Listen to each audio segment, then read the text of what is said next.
Hello everyone. Today we are going to learn about place value. Place value helps us understand how numbers are made.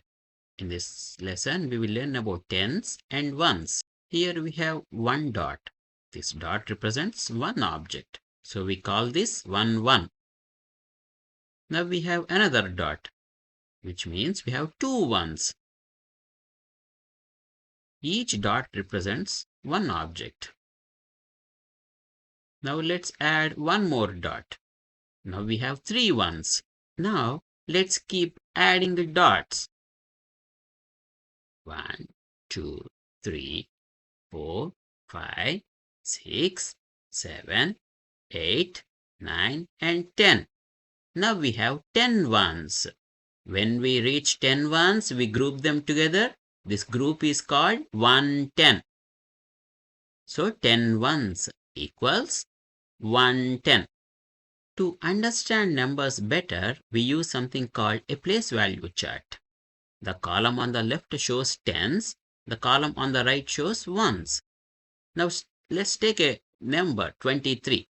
The digit 2 is in tens place, that means 2 tens.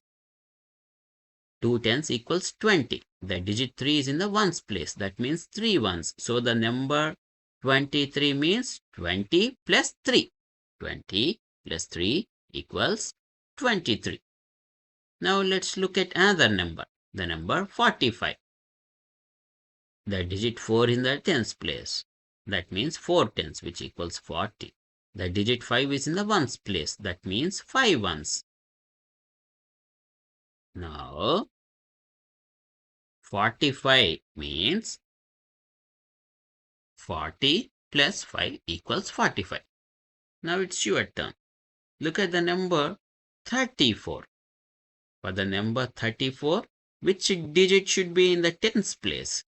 So the tens place should be 3 tens and 4 ones. That is 30 plus 4 equals 34.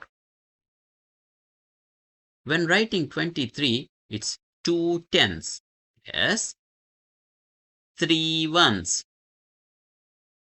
3 ones. Let's review what we learned. Numbers are made of tens and ones.